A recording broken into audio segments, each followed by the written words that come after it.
We have how does the line go? Author, author, author.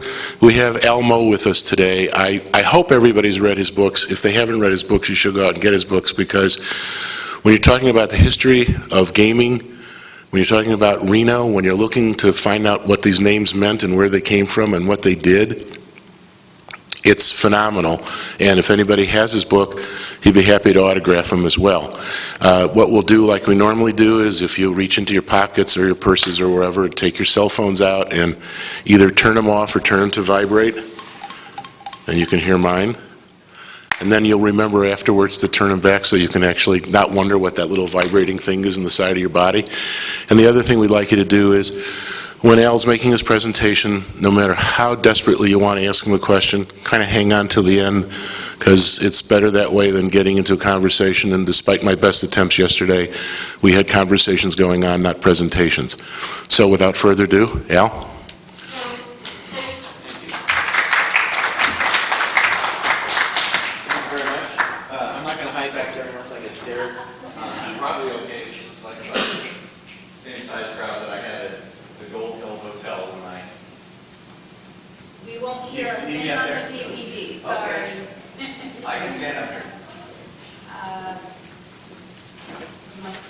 I did a speech about the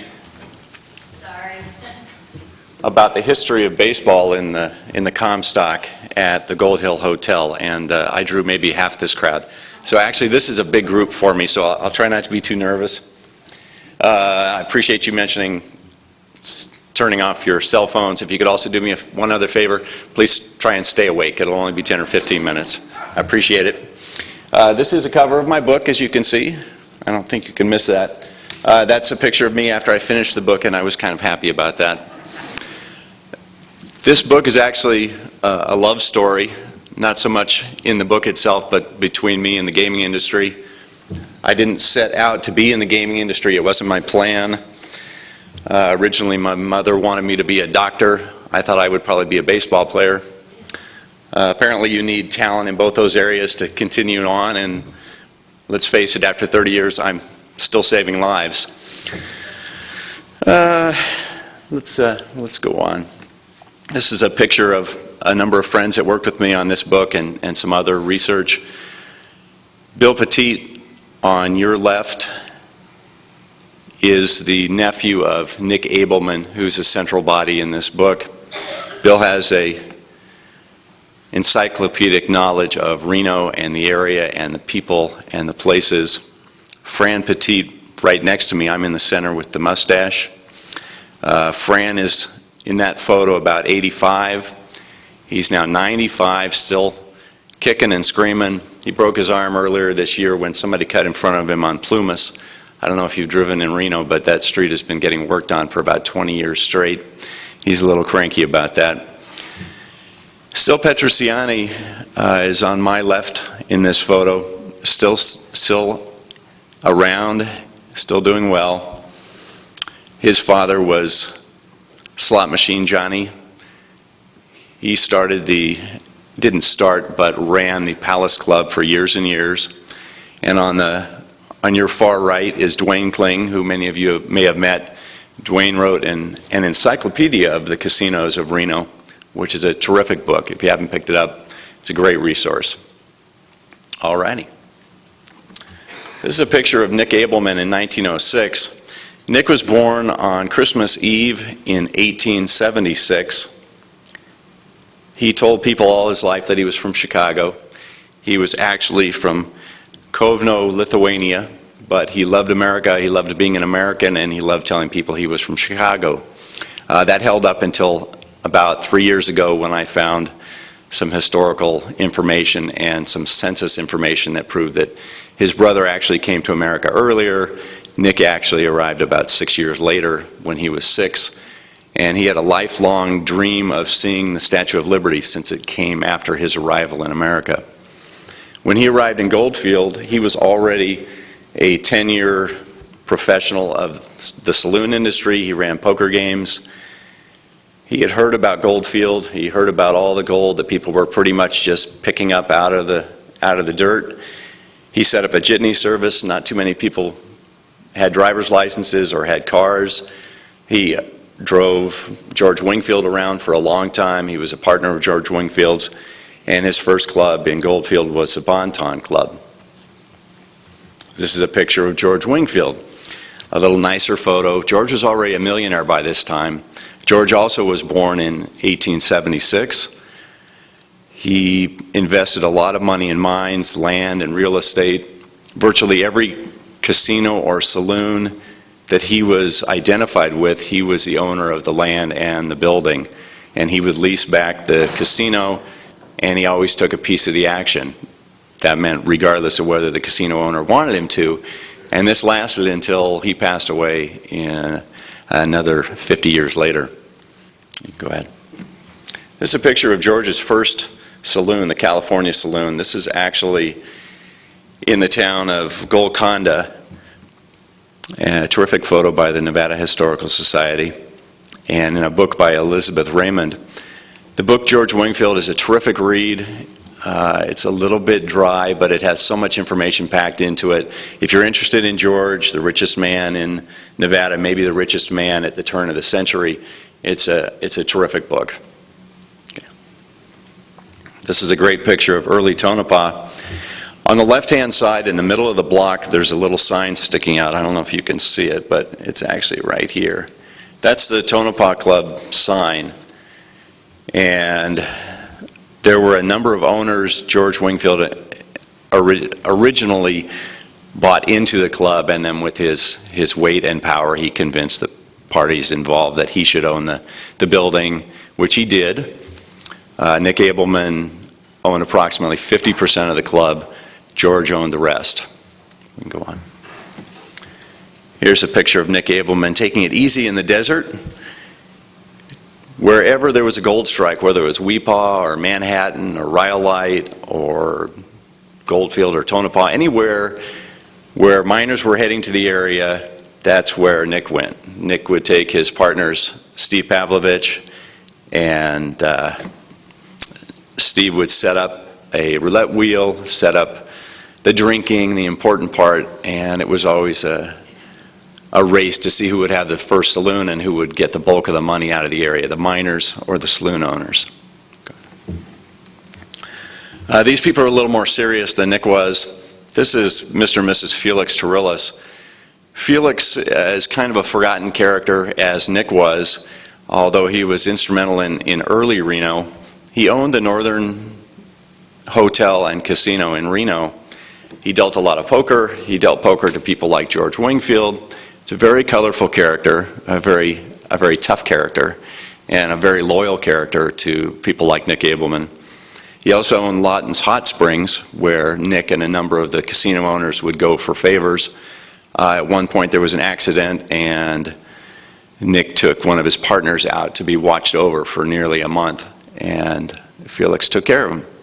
He also owned clubs in Lovelock. This is a picture of the Ship and Bottle. A very strange thing to see in the middle of Center Street, the prow of a ship sticking out. The door was actually just to the left of Nick here, and this was more of a saloon and a speakeasy than a casino, although there was some gaming. They had a roulette wheel, a 21 table, and mostly people just came up to see and be seen and have a few drinks. Here's a few of the stars sitting there. Errol Flynn's wife with some of her friends.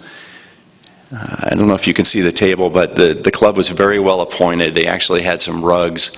They had pictures on the walls. They had chandeliers. And with the exception of the Willows, this was really the only club that had spent any money on accoutrements at all. Everybody else had a very drab and dreary gaming area. Okay. Here are a couple match covers from the Ship and Bottle. I guess that's been a few years. Here's a very nice chip that I got a cover up from Doug Deems. I greatly appreciate that. This was from inside the Riverside Hotel. Now, George Wingfield owned the Riverside.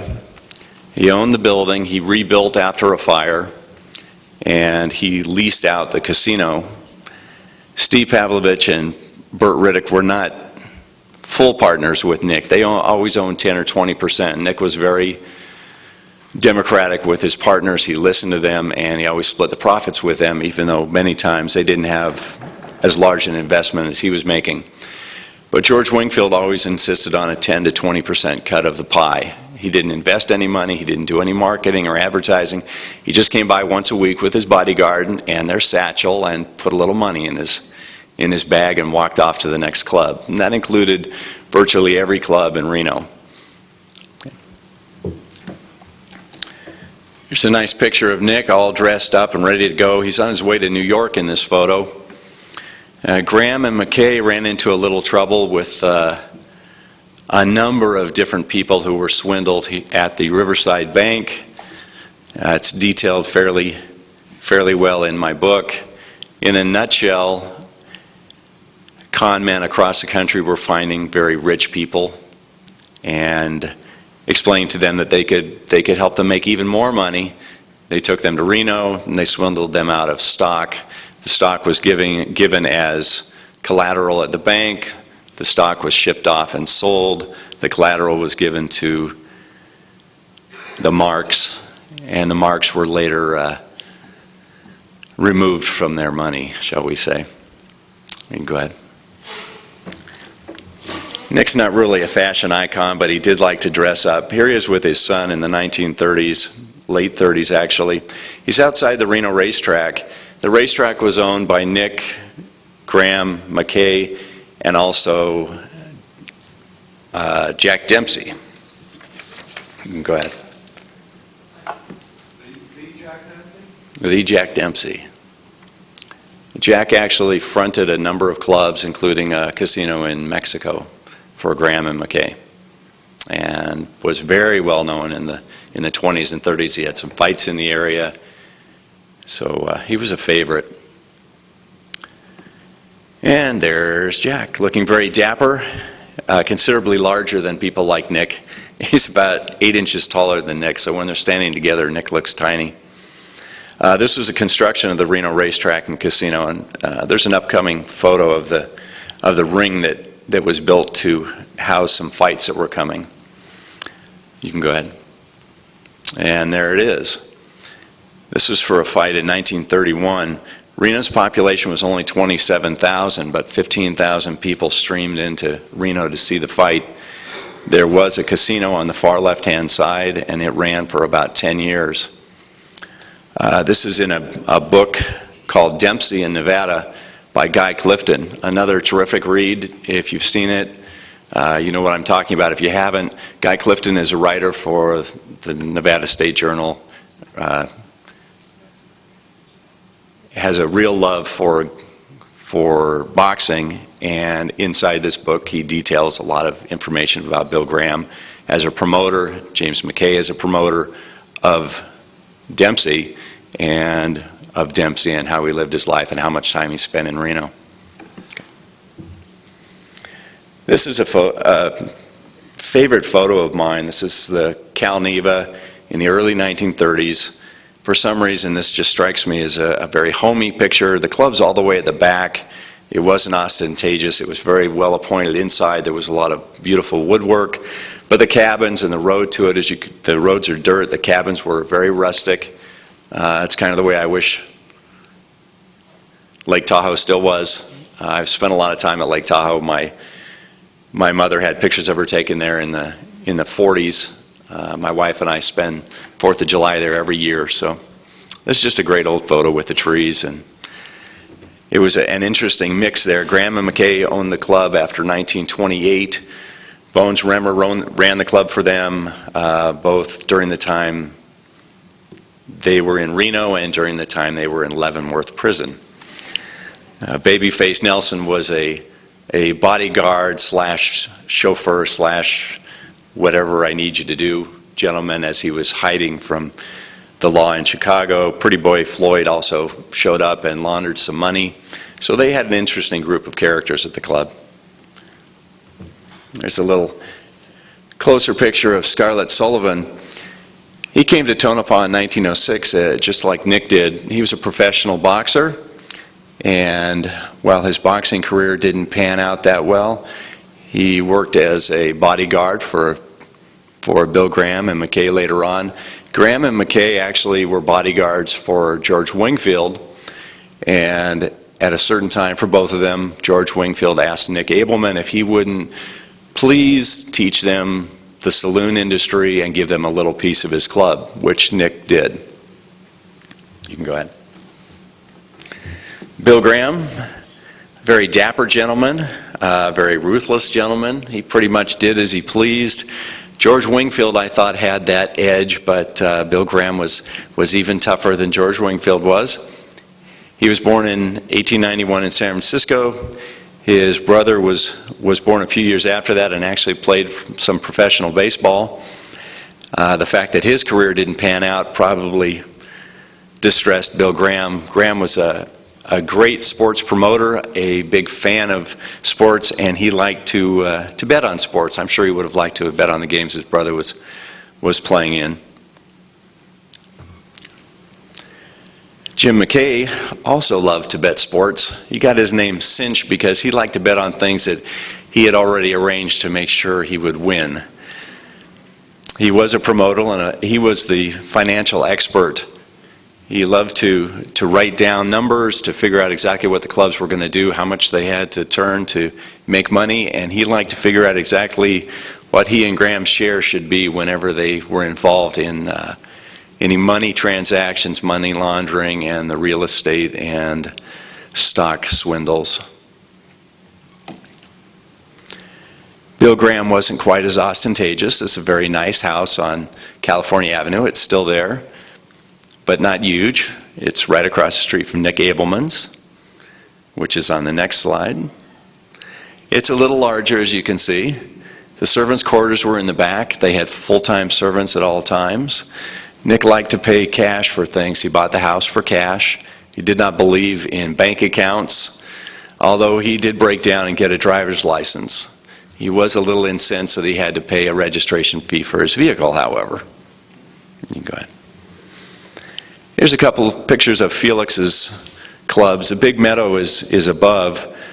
The Delta Club is just to the right, a very small club right here, and this is the Big Meadow right here. He also owned the building and leased out the hotel rooms. Felix and his son started both clubs. The bank club below is in Lovelock. It's been closed since 1968, unfortunately. But the last time I was there, the marquee was up. I don't know if anybody's been through Lovelock recently, but it was up for 40 years as far as I know, maybe 45. Felix Sr. Had a very nice life. He ran a number of clubs, as I said. He was a friend to some of the movers and shakers in Reno. He had the end of his life was kind of a shock for everybody. He was at a wedding for his daughter at the Riverside, got into an altercation with another guest, decided at the age of 68 that he should box with the other guest, who was an Oakland firefighter, and was killed on the spot. This is not the best way to spend your wedding, your daughter's wedding reception. The father of the groom was so upset by the incident he had a heart attack. So Reno was a little tougher then than it is now. There's a great picture of Bob Davis. Bob Davis helped me a lot in research and with a number of photos. He's on the left-hand side with a cigar, kind of the old idea of way a pit boss should look. He's got a little bow tie on. Now behind him is a female dealer, and right in front of him is a female dealer. So there was some integration. Women were getting into gaming at the time. There are also a couple other things in this photo. There is a clock on the wall, even though you hear there are no clocks in casinos, but there was actually a clock on the wall. But I think everybody knew it was graveyard. They weren't too worried about it. It was very casual. And you could play blackjack for 25 cents if you wanted. And here's just a colorful little matchbook that I love from Felix's, which I thought I would throw up there. I do have a number of copies of my books available. If I could twist anybody's arm and get them to purchase a copy, I'd appreciate it. And I will answer questions to the best of my ability if anybody has any questions. Don't be shy. Sir. What's your take on the state of Reno today?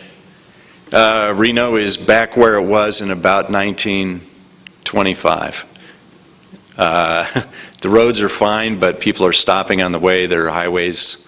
The highways are great, but there are casinos on all the major roads. So Reno has to reinvent itself for the third time. It became the biggest little city in the world. It was known throughout the world for being kind of a scary, immoral place. It can improve on that. But it can continue to offer 24-hour gaming. And in the 80s, it tried to do the same thing. It called itself Reno, to remind people that it had gaming, and it also had Lake Tahoe and other amenities. But the gaming industry is very tough right now, so it's definitely in trouble. Yes, sir. Talk about Levere Redfield a little bit. There is a little bit in the book. Levere, you probably know as much as about Levere as I do. He's a very colorful character. He had a lot of money, and he was catered to very well by the casinos. He loved to play roulette. Some of you might have some of the chips from the Sparks Nugget that were his and his alone. They'd break them out and make them whatever denomination he wanted that day, whether he wanted to play $5 a chip or $50 a chip. A lot of the coin dealers in town stocked their shelves with his silver dollars. He saved silver dollars for 30 years and put them in barrels in his basement. So he used to walk downtown and play roulette all day. But that's about all that's in this book. Anybody else? Yes? Al, I had heard at one point that the sportscaster Jim McKay was related to Jim McKay from Reno. Is that? I don't believe that's true. I think I heard the same thing and then heard later that that was not the case. In terms of related, was Otto Graham the other Graham, the football player? No. The other Graham, whose name has eluded me at this point, was a catcher. He played for the White Sox for a couple of years. And like I said, I'm sure Graham would have loved to have worked a few games with him. It's always nice to know you have a sure thing. Yes, sir? I heard Reno was marketing itself as a bowling capital. A lot of people have a lot of bowling zones. Well, they built the bowling stadium with that idea that they could offer something that other places didn't. They spent a lot of money on the stadium.